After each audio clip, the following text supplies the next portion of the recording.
মাঝে মাঝে এমন সুনামি আসে যে আমার ঘরের জানলা দরজা পর্দা জিনিসপত্র সব ভেঙ্গা চলে যায়। এটা প্রাকৃতিক দুর্যোগ কমো নাকি কৃত্রিম দুর্যোগ কমো বুঝা পারছি না। মানে মাথা গরম হয়ে গেলে দুনিয়া সব ভেঙ্গা টেঙ্গা যায়। আগে এগুলা হচ্ছিল না, এই নতুন করে এগুলা হয় আর কি। যেগুলা দেখেছি এগুলা কি মনে হচ্ছে আমি করেছি, আমার মধ্যে জিন ঢুকেছিল তখন হচ্ছিল।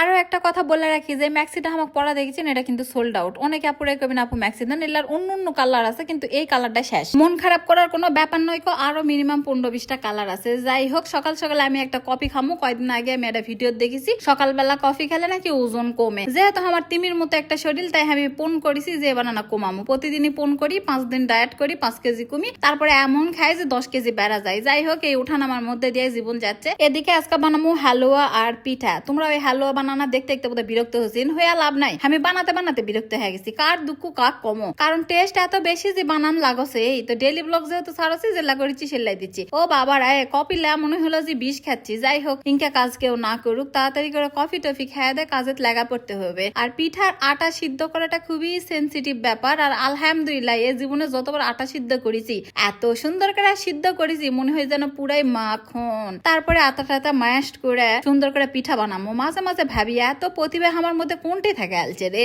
এত প্রতিভা তো আমি আর মায়ের মধ্যে মাঝে মাঝে কম দেখি। তো যাই হোক, আলহামদুলিল্লাহ, আল্লাহ আমাকে আরো ধৈর্য দেখ, আরো করার ক্ষমতা দেখ। এই সব চলে, এর মধ্যে আমি কিন্তু অনলাইনে অর্ডার নিতে থাকি। অনলাইনের অর্ডার নেওয়ার সময় কিছু কিছু আপুরা কয়, আপু আপনাদের অর্ডারের এত দেরি হয় কেন, আপনাদের এই হয় কেন, আপনাদের ওই হয় কেন। ওরে বুবুরা, ওরে ফুবুরা, দাঁড়া দাঁড়া দাঁড়া, আমি একাই সংসার সামলাই, একাই বিজনেস সামলাই, একাই দাসিগিরি কাম কাজ করি। এই জন্য করে আমার আনা পেজে ঢুকতে দেরি হয়। আমি যখন বাথরুমে যাই সেই সময় যাই আমি পেজ চালাই। সকালবেলা প্রথম কাজ হলে আমি বিছনার থেকে উঠে বাথরুমের মধ্যে ঢুকবো, একবার বসবো আর মোবাইল টিপবো। আমি হ্যাকতে 20,000 টাকার প্রোডাক্ট বিক্রি করি। আর অনেকেই আছে আমার টাকা কামাই করা দিয়ে এক এক জ্বলা যায়। আরে হারাম জাদারা, তোরা বসে থাকা তো খালি কোন মেয়ে কি করেছে, কে কার সাথে ধরা পড়েছে, কে কার সাথে প্রেম করেছে, কার সাথে কার ভালো সম্পর্ক হলো, কাক কট খিলান যাবে, এল্লা চিন্তা করিস। করে 2 টাকা কামাই করা যায়। ওল্লা বাদ দিয়ে ভালো হয় নিজের সরকার তেল দে। আর কিছু কিছু আপারা আছে বোরখা পরা খুব সুন্দর করে মানুষের দুর্নাম করে। কিছু কিছু স্টাইলিশ আপারা আছে, ওরাই আবার জামা কাপড় ঠিক থই না, হামাক আবার উপদেশ দিবার আসে, আপু এটা করেন ওটা করেন। হামাক কাকে উপদেশ দেওয়া লাগবে না। আমি জিনকে আছে ইনকে ভালো, আমার হিসাব আমার, তোমাকে হিসাব তোমার।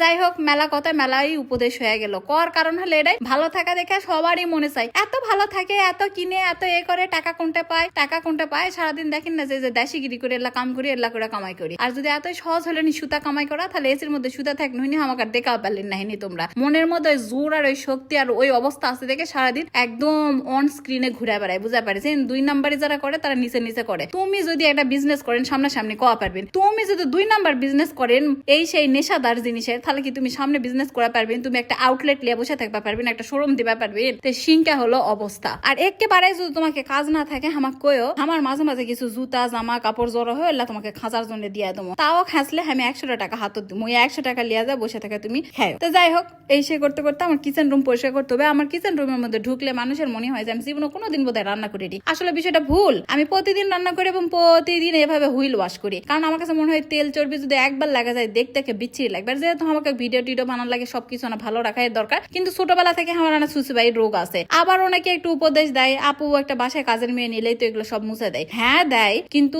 আমার মতো তো মুছবে না। ওক চালাতে চালাতে আর ওক চড়াতে চড়াতে আর শিখাতে শিখাতে ততক্ষণে আমি কাজ করে ফেলা দেবো। আর এই 100 কেজি ওজন লিয়া যখন এই টেবিল মুছবার ঢুকি, তখন আমার মতো অসহায় আর এই দুনিয়াত কেউ নাই। ছোটবেলার যখন এল্লা জায়গা থার মাও ঢুকা পারছিল না, তখন হামাকার অনেকে কাজ করবে লাগা দিচ্ছিল। তারপরে চিকন চিকন বোতলের মধ্যে আমার মা আমার চিকন চিকন হাত দিয়েছিল, সেই হাতই এখন মোটা হয়ে গেছে। কি আর কম দুঃখের কথা। আজকে যে ম্যাক্সিটা দেখেছেন, ওই ম্যাক্সির অনেকগুলো কালার আছে, তোমরা লিয়া লেও। আর এই পাকিস্তানি কাটের একটা জামা আমি যেটা পরেছি, এটার মাত্র 3টা কালারের আছে, খুবই কম আছে। যার যার লাগবে তাই তাই লিয়া লিবেন। আর আজকের হালুয়া এত মজা হয়েছিল, দেখাই তো বোঝা যাচ্ছে। তার সাথে ঝিনুক পিঠা তো আরো টেস্টি। যেতে হবে আমার শোরুমে। এদিকে বারবার শোরুম থেকে ফোন আসতেছে, ঢাকা থেকে কিছু মানুষ আসছে আমার সাথে দেখা করার জন্য। 6টার মধ্যে আমাকে বের হতে হবে এবং তাদের সাথে দেখা করতে হবে। মানে সারাদিন এসব করতে করতে জীবন যে আমার জানাবানা উঠে গেছে। ফোনে কথা বলতে বলতে আমি জাস্ট তাড়াতাড়ি করে রেডি হচ্ছিলাম। আর এই জামাটা অনেক আগে আনছিলাম, এটা অনেকের অনেক পছন্দের ছিল। আপু একটু পরো পরো, তো আজকে ফার্স্ট পরলাম। ও বাবা, পরবা যায় দেখি তার সাথে জুতা ব্যাগ অর্নামেন্ট সবটাই ম্যাচিং আছে। আমার চাচি একটা কথা করছিল, তোরকে সব ম্যাচিং আগেই থাকে বাবা, সারাদিন কিনিতে ম্যাচিং হবে না। এই করে আমি চলে গেলাম আমার শোরুমে এবং পরের ভিডিওতে দেখাবো আমি কি কি কেনাকাটা করছি। আল্লাহ হাফেজ।